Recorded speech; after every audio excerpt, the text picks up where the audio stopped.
now this is crazy. I heard about it, so I had to come check it out for myself.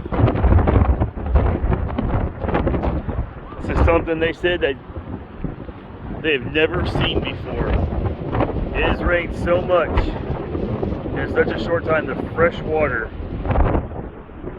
has come down Access Road 4 and put a swath, a trench, all the way into the Gulf.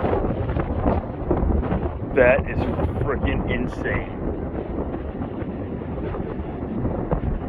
Wow.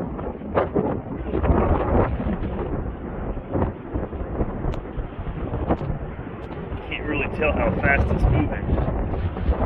Watch this.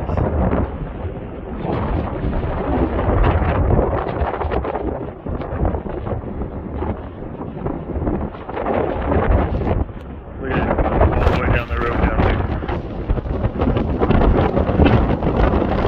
Right down Access Road 4. Wow. That is too cool. Look at it. You can't tell it's probably 60 to 80 foot wide trench right here.